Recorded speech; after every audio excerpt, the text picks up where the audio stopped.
Wazangalang and salutations, my lovely little lunatics. It's me, your friendly internet psychopath insanity, here with my co-host Bob. Hello. And today is going to be a quick little video just talking about, family and stuff. Because 2 years ago, today was the day my mom lost her second battle with breast cancer. And it was one of those things where it didn't really... It all happened so very quickly. She had been having side pain, and she literally the week before we found out her cancer had come back, she was at a Vikings game in Minnesota. And then what ended up happening was, so she finally went to go check and see what's going on.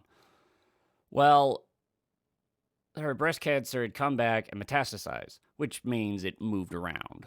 Yeah, it was everywhere by the end of it. Yeah. And it had gotten to her lungs and was filling up the cavity around her lungs with fluid, which explained why she was so tired, having hard trouble breathing, why it would hurt in the morning because she would sleep on her side and the liquid would push into the lung. So that was October. They were like, okay, came back quicker than we thought it was. It had been basically 2 years. Is the thing, yeah, 2015, if I remember correctly. Actually, no, it was I think 2013 when it originally happened.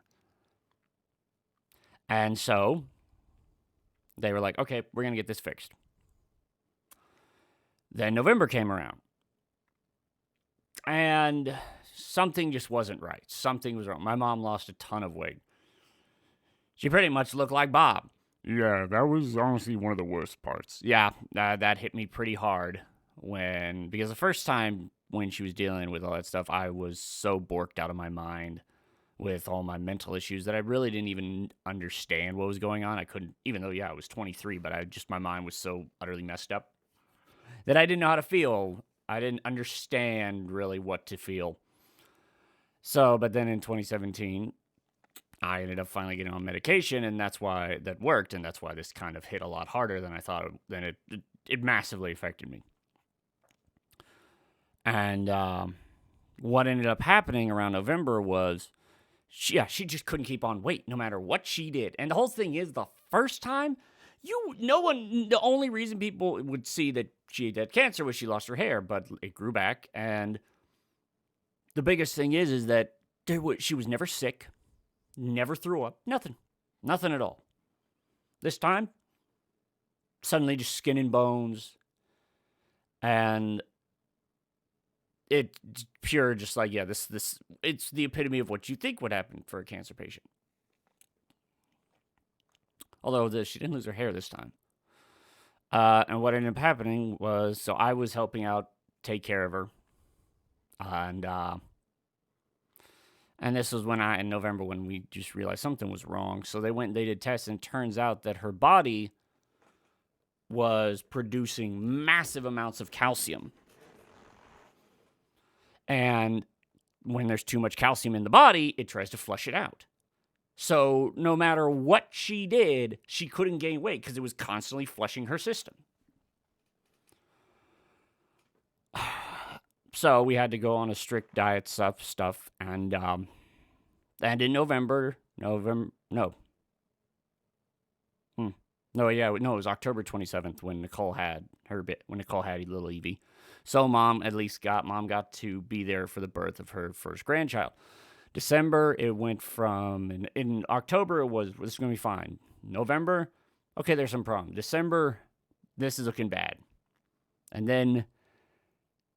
at that point, during all of this, I refused to touch any alcohol because I was like, I have to take care of mom. I have to help take care of mom. And then in December, and this was such a hard thing on my dad. I remember on his birthday, December 21st. Yeah, that was one of those moments that I will never forget. And at that point in time, it also really affected how I dealt with him dating after mom. Yeah, Nicole and Kevin, they didn't see him. They didn't have to hold their father as he cried on his birthday. Yeah, no, that was a moment that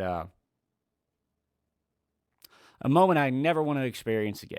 Having to hold my 6-foot father in my arms as he's breaking down crying because it's his birthday. And at that point in time, he was taking care of mom pretty much. He was bathing her and all that stuff. And originally, Kevin, Nicole, and I, we were ready to help out. Mom straight up was like, hell no. No, I'm not letting my kids see me like this. So eventually, and then we ended up getting people to help out. And then mom ended up spending time in the hospital. And come like January 10th, we were told there's no hope. Because this whole time it kept metastasizing. It had moved everywhere. And it was in her hip and pretty close to the spinal column. And if it gets in the spinal column fluid, it's over because it's just straight path to the brain. Now, for me, the big thing was my psychiatrist. I had been seeing my psychiatrist for 2 years now. And I was talking with him, and he had throat cancer. And he pretty much went like my mom, just lost a ton of weight. And to this point, he can't eat. Well, he can, but the pain isn't worth it. So he has a tube in his chest that he has nutrients pumped through. And he was talking with me about it, and he understood that, yeah, that would be a terrifying thing for my mom to have to deal with. But at the same time, it's not throat cancer. She wouldn't be like that forever. So when the doctors started poo-pooing all this stuff, I actually I got really mad because I sat there talking about, I was like, because once again, my dad knew how much this was affecting me, so he kept a good portion of it from me, and that was when I realized just how dire everything was, because I was getting angry, like, why is the doctor telling me, no, that won't help, and I was like, but won't give me an answer as to why, because at that point in time, it was pretty much a foregone conclusion. It was done. There was no hope. And my brother, and at that point in time, my dad was spending pretty much every night over there. And eventually, my brother spent a night over there, which I feel horrible for him. Because that night, my mom had a massive attack. She couldn't breathe. She just lost. Because once again, at this point in time, she's so on pain. She's so medded up on so many pain medications. She wakes up not knowing where she is, what's going on. And I know, it's like, if I had been there, I would have lost my shit. I would not have, I don't know. So then they get her home on hospice, which thank God we were able to get her home. It's very good that she was able to pass in a house she helped design and made a home. Yeah. So they gave her like 12 hours. Luckily, also for us, a godsend. My aunt and uncle came down, and my aunt was a registered nurse for a number of years. So she, God bless her heart, she was a force to be reckoned with. Yeah, I remember she went after the people who were supposed to be doing hospice care. Yeah, no.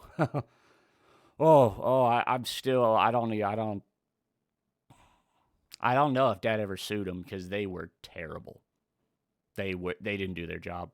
They were absolutely shit at their job. And but yeah, once again, my aunt is one of those like adorable, nice people. And when my aunt is cursing people out and just like it's one of those moments where it was like when Grandma finally said she found somebody she actually hated. Yeah, that was something I never expected. And same with this. But yeah, like I said, they gave my mom 8, maybe 12 hours. My mom lasted 72 hours at home. She was in and out of it the first 2 days. I got to have my conversation with mom. I got to have like a 3-minute conversation with mom. And that was a big thing.